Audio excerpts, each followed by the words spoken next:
میں جب واپس آؤں اگر تو میں نے تلاش کر لیا نوٹ وہ میرا ہو، اور جس کا میں نوٹ تلاش نہ کر سکا وہ اسی بچے کا ہو۔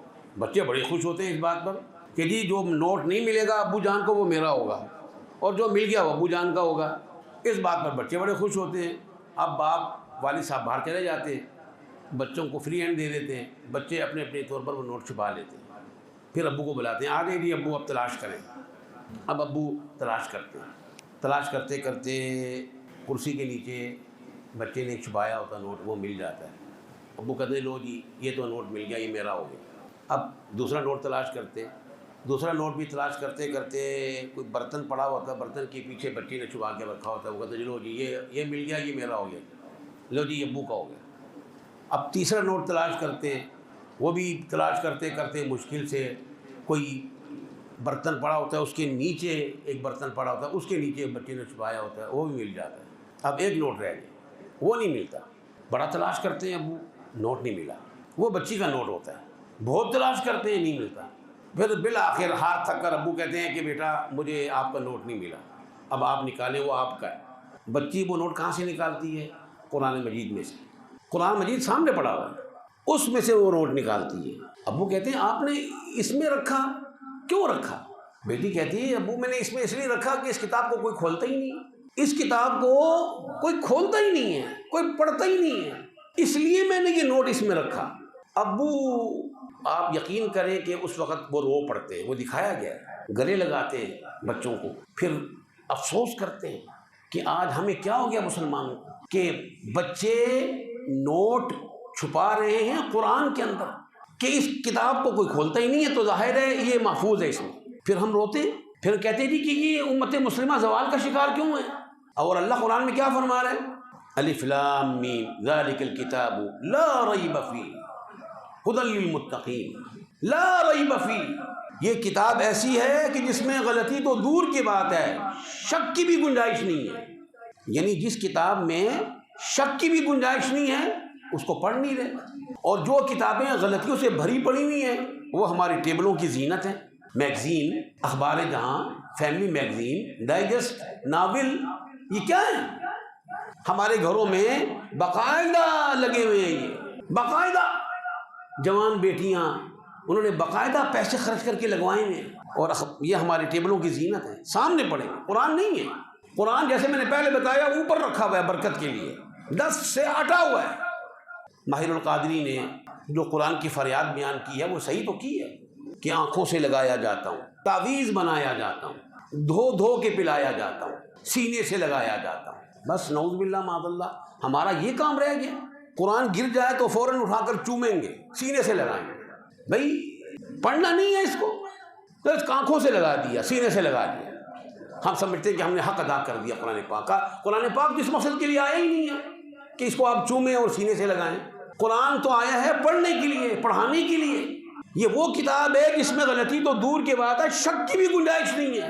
جس میں شک کی بھی گنجائش نہیں ہے اس کو نہیں پڑھا جا رہا، اور جو غلطیوں سے فل بھری پڑی ہوئی ہیں، بے حیائی سے، نیم عریاں لباس اخبار جہاں اور فیملی میگزین، وہ بڑے شوق سے پڑھتے ہیں۔ بس آنکھوں سے لگایا جاتا ہوں، دھو دھو کے پلایا جاتا ہوں، سینے سے لگایا جاتا ہوں، تعویذ بنایا جاتا ہوں، تعویذ بنا بنا کر دے رہے ہیں، نعوذ باللہ معاذ اللہ۔ گاڑی خریدی ہے نہیں تو آگے ایک تعویذ لٹکا ہوا ہے، اور آگے پھر ایک بچے کا جوتا لٹکا ہوا ہے پرانا، کہ جی گاڑی کو نظر بد سے محفوظ رکھنے کا یہ بہترین طریقہ ہے، جو پتہ نہیں کون سے ملا نے بتایا۔ ہاں جی، نیم ملا خطرہ ایمان، نیم حکیم خطرہ جان۔ تعویذ بھی لٹکا ہوا ہے اور جوتا بھی لٹکایا ہوا ہے، یہ گاڑی نظر بد سے محفوظ رہے گی۔ تو بھائی سیدھی سی بات تو یہ ہے تو پھر تو ڈرائیور کے گلے میں جوتوں کا ہار ہونا چاہیے، کیونکہ ڈرائیور گاڑی چلائے گا نا، بغیر ڈرائیور کے گاڑی تو نہیں چلے گی، تو ڈرائیور کے گلے میں جوتوں کا ہار ہونا چاہیے تاکہ یہ بھی نظر بد سے محفوظ رہے۔ جب یہ نظر بد سے محفوظ رہے گا تو آٹومیٹکلی گاڑی بھی نظر بد سے محفوظ رہے گی۔ گھر خریدا ہوا ہے، نعوذ باللہ معاذ اللہ، اتنا بڑا زبردست گھر، لیکن گھر کے مین دروازے کے آگے ہنڈیا الٹی لٹکائی ہوئی ہے، کالی، وہ جی نظر بد سے محفوظ رکھنے کے لیے، رہنے کے لیے، نعوذ باللہ معاذ اللہ۔ کیا ہو گیا ہمیں؟ یہ تو ہمارا مزاج نہیں تھا، اسلام کا مزاج ایسا تو نہیں ہے۔ ہم نے اپنا تشخص خود مجروح کیا، اپنا وقار خود مجروح کیا، اپنی پہچان خود ہم نے ختم کروائی وجوہات کی بنیاد پر، کہ قرآن جو سمجھنے کے لیے، سمجھ کر سمجھانے کے لیے، پڑھ کر پڑھانے کے لیے قرآن مجید جو آیا تھا، ہم نے اس کو بالکل لا تعلقی کا اظہار کر دیا، کہ گویا کہ اس کے ساتھ ہمارا کوئی تعلق ہی نہیں۔ حالانکہ اللہ قرآن میں کیا فرما رہا؟ ان ھذا القرآن یہدی للتی ہی اقوم، یہ قرآن وہ قرآن ہے جو سب سے زیادہ سیدھا راستہ بتاتا ہے، سب سے زیادہ سیدھا راستہ بتانے والا یہ قرآن ہے، جو سب سے زیادہ سیدھا راستہ بتا رہا ہے، اس کی طرف توجہ ہی نہیں ہے، اس کی طرف بالکل دھیان نہیں ہے۔ تو حضرات محترم، بس بات تربیت کی ہے، اصلاح کی ہے۔ آج ہمیں اصلاح کی بہت زیادہ ضرورت ہے، آج تربیت کی بہت زیادہ ضرورت ہے۔ آج ہماری مائیں بچوں کو، سچی بات تو یہ ہے کہ بالکل قرآن سے دور کر رہی ہیں۔ والدین ان کو کوئی دلچسپی نہیں ہے کہ بچے کو قرآن آنا چاہیے، پہلے قرآن آنا چاہیے۔ کتنی مائیں ہیں ہمارے معاشرے میں جو صبح فجر کے لیے، جب فجر کا ٹائم ہو جائے، نماز کے لیے بچوں کو نہیں اٹھاتی۔ یہ میں بلا مبالغہ آپ سے بات کر رہا ہوں، اس میں کوئی جھوٹ نہیں ہے۔ اکثر فجر کی نماز کے لیے نہیں اٹھائیں گے، لیکن 1 گھنٹے بعد اسکول کا جب ٹائم ہوگا، اس وقت کیسے اٹھائیں گے؟ منت سماجت کر کے اٹھائیں گے، بیٹا اٹھ جاؤ، سرہانے جا کے بیٹھ جائیں گے، لالچ دیں گے، بیٹا میں آپ کو یہ لے کر دوں گی، بیٹا میں آپ کو وہ لے کر دوں گی، بیٹا لیٹ ہو جائیں گے، بیٹا لیٹ فیس، بیٹا گیٹ بند ہو جائے گا، بیٹا پیرنٹ ٹیچر میٹنگ ہوگی، بیٹا ہمیں بلایا جائے گا، ہمیں شرمندگی ہوگی۔ کتنے جتن کرتے ہیں ہمارے والدین، نعوذ باللہ معاذ اللہ، کس کے پیچھے؟ اسکول کے پیچھے۔ اور قرآن کی کوئی پرواہ نہیں، نماز کی کوئی پرواہ نہیں، نہ نماز نہ قرآن۔ تو مجھے ایمانداری سے بتائیے، میں ان بزرگوں کی موجودگی میں یہ بات کہتا ہوں، مجھے ایمانداری سے بتائیے کہ ایسے گھروں میں اللہ کی رحمت نازل ہوگی، برکتیں نازل ہوں گی ایسے گھروں میں؟ ایسے گھروں میں فرشتے آئیں گے؟ نہیں آئیں گے، یقیناً نہیں آئیں گے۔ جس گھر میں بچے موجود ہیں، 4 6 بچے موجود ہیں، آپ ان کو نماز کی رغبت ہی نہیں دے رہے، قرآن کی رغبت ہی نہیں دے رہے۔ جو قرآن پڑھنے کا ٹائم ہے فجر کے بعد، وہ پتہ ہی نہیں ہے بچوں کو۔ میں جب اسکول میں پڑھاتا تھا، ہیمن بٹ اسکول میں اسلامیات، بڑے بچوں کو، میں پوچھتا تھا بچوں سے کہ آپ کو قرآن آتا ہے؟ ہاں جی آتا ہے۔ میں کہتا ہوں کھولیں قرآن، سنائیں۔ اور نعوذ باللہ معاذ اللہ، مطلب نہ زبر کا پتہ، نہ زیر کا پتہ، نہ پیش کا پتہ۔ جیسے گاؤں دیہاتوں میں مرد اور عورتیں پڑھتی ہیں ویسے قرآن پڑھ رہے ہیں، بالکل نہیں پتہ۔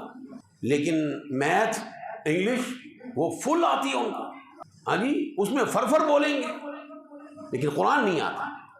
حضرات محترم، انتہا درجے کی بد نصیبی کی بات ہے، انتہا درجے کی بدبختی کی بات ہے کہ آج ہم مسلمان ہوتے ہوئے ہمارے بچوں کو قرآن نہ آئے اور انگلش فرفر بولیں وہ، یہ کتنی بد نصیبی کی بات ہے۔ والدین کو چاہیے کہ وہ کم از کم اپنے بچوں کو شوق دلائیں۔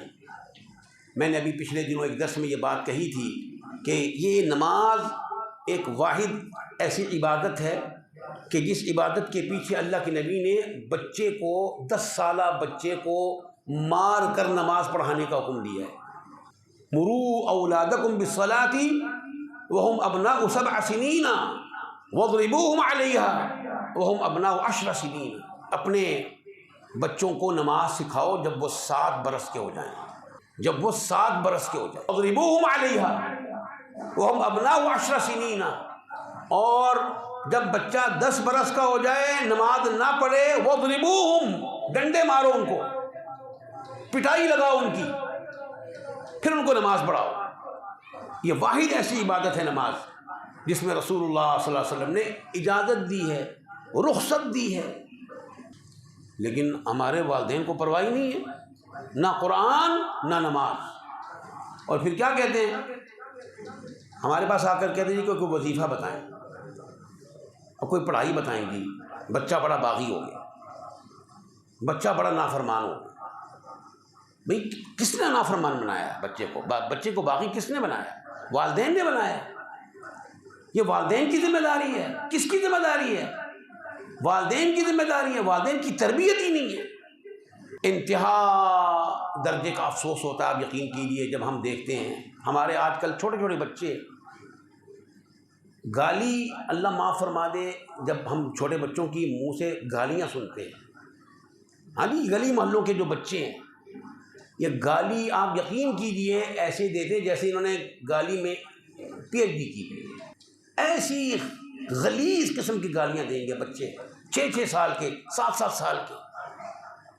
شرم آتی ہے اللہ کی قسم، شرم سے ہماری گردن جھک جاتی ہے کہ یار یہ ہمارے مسلمانوں کے بچے ہیں جن بچوں کی زبان پر قرآن ہونا چاہیے، جن بچوں کی زبان پر قرآن کی تلاوت ہونی چاہیے. پہلے تو ہم ایسے ہی سنتے تھے اپنے بڑوں سے کہ بچے گلی محلوں کے بچے وہ قرآن اونچی اونچی آواز سے پڑھ کر گزرتے تھے اور والدین رشک کرتے تھے ایسے بچوں کو دیکھ کر کہ یہ کون سی فیملی کے بچے ہیں جو قرآن پڑھتے ہوئے جا رہے ہیں.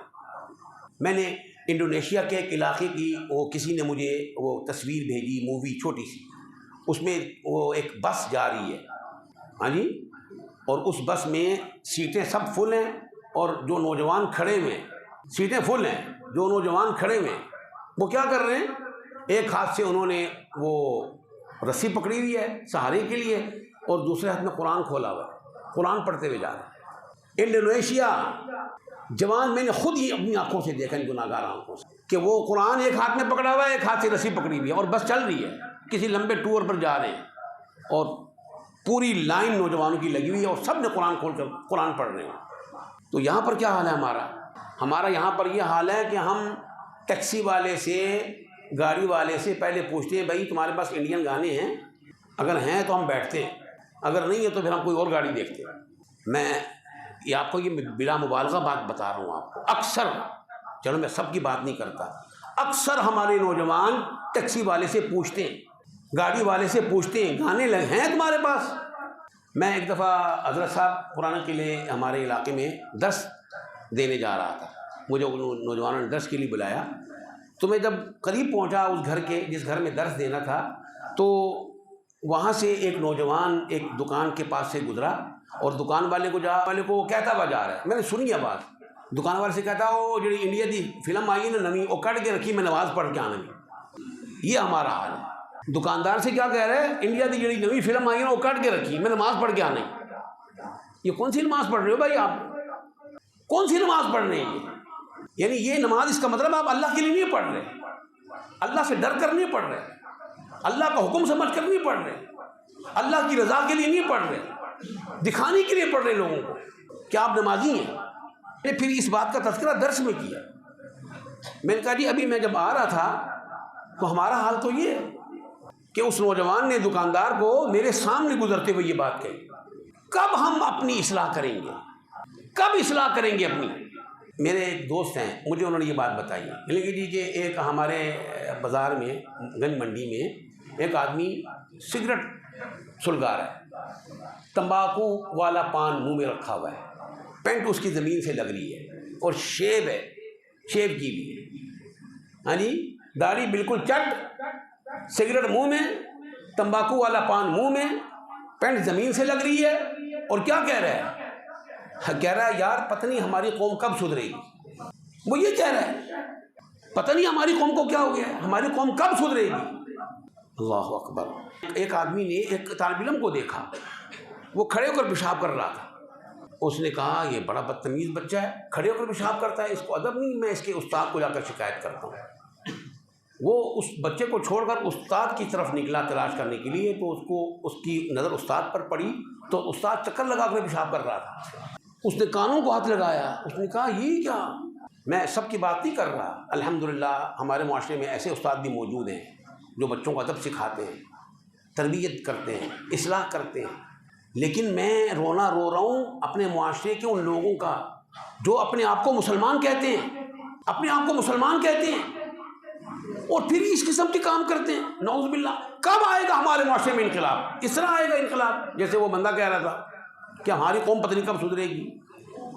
جیسے وہ خود تہجد گزار ہے، خود اس نے اتنی لمبی داڑھی رکھی ہوئی ہے، خود اس کی شلوار جو ہے آدھی پنڈلی تک ہے، سارے کام الٹ کیے ہوئے، الٹ کر کے کہہ رہے کہ ہماری قوم کب سدھرے گی. تو حضرات محترم، اللہ تبارک و تعالیٰ نے قرآن کریم میں یہ بات ارشاد فرمائی ہے واضح طور پر الف لام میم ذالک الکتاب لا ریب فیہ ھدی للمتقین، ہدایت ہے پرہیزگاروں کے لیے۔ پرہیزگار کون لوگ ہیں؟ السائرین الی التقوی، جو تقوی کی طرف آنا چاہتے ہیں، جو اپنے آپ کو سدھارنا چاہتے ہیں، جو اپنے آپ کو ٹریک پر رکھنا چاہتے ہیں، جو اپنے آپ کی تربیت کرنا چاہتے ہیں، جو اپنے آپ کو سیدھا رکھنا چاہتے ہیں، ان کے لیے ہے یہ ہدایت، اور کسی کے لیے نہیں ہے۔ تو میں دعا کر سکتا ہوں کہ اللہ تبارک و تعالی ہماری اس حالت پر رحم فرمائے، اور اللہ تبارک و تعالی ہمیں صحیح معنوں میں قرآن کو سمجھ کر اور اس پر اور اس کی تعلیمات پر عمل کرنے کی توفیق عطا فرمائے۔ اللہ تبارک و تعالی صحیح معنوں میں ہمارے اندر دین کا فہم پیدا فرما دے، ہم صحیح معنوں میں دین کو سمجھنے والے بن جائیں، صحیح معنوں میں ہم کردار پیش کرنے والے بن جائیں۔ ہاں جی، میں آخری بات جو ہے آپ سب بھائیوں کی موجودگی کا احساس کرتے ہوئے پھر وہی بات اصلاح والی بات ہے، تربیت والی بات ہے کہ یہ جو ہمارا ماشاءاللہ اب یہ ماحول بنا ہوا ہے، یہ ماحول ہمارا رمضان کے بعد کیوں نہیں ہوتا؟ ابھی میں پھر آپ کو ایک بڑی دلچسپ بات بتاتا ہوں۔ مجھے کچھ عرصہ پہلے موبائل میں ایک اعلان، ضروری اعلان آیا تھا۔ وہ کیا تھا اعلان؟ اس میں لکھا ہوا تھا کہ حضرات ایک ضروری اعلان سماعت فرمائیں، حضرات ایک ضروری اعلان سماعت فرمائیں۔ یعنی یہ چاند رات کے بعد کی بات، ابھی چاند رات آنے والی ہے نا، اس کے بعد کی یہ بات، شوال کا پہلا چاند، شوال کا پہلا دن اعلان ہو رہا ہے مسجد میں، حضرات ایک ضروری اعلان سماعت فرمائیں، ہماری مسجد کے بہت سے نمازی لاپتہ ہو گئے، ان کی تلاش جاری ہے، وہ جہاں کہیں بھی ملے قریبی مسجد میں پہنچا کر ثواب دارین حاصل کریں۔ یہ تو ہماری حالت ہے۔ کیا ہو گیا ہمیں؟ ہم کس کو دھوکہ دے رہے ہیں؟ اپنے آپ کو دھوکہ دے رہے ہیں یا اللہ کو دھوکہ دے رہے ہیں؟ یہ نہیں ہونا چاہیے۔ اللہ معاف فرما دے۔ ہماری تربیت کب ہوگی؟ ہم رمضان میں کتنے ذوق و شوق سے، کس قدر محبت سے مسجدوں میں حاضری دیتے ہیں، نمازیں پڑھتے ہیں، لیکن رمضان کے بعد پھر ہم کہاں غائب ہو جاتے ہیں؟ رمضان کے بعد ہم کیوں نہیں آتے مسجدوں میں؟ تربیت کی بات ہے، اصلاح کی بات ہے، فکر کی بات ہے، یہ دعوت فکر ہے، یہ لمحہ فکریہ ہے ہمارے لیے، کہ جب تک ہم اپنی اصلاح نہیں کریں گے، جب تک ہم اپنی تربیت نہیں کریں گے، انقلاب نہیں آ سکتا ہمارے معاشرے میں۔ اللہ تبارک و تعالی ہم سب کو صحیح معنوں میں دین کا فہم عطا فرمائے۔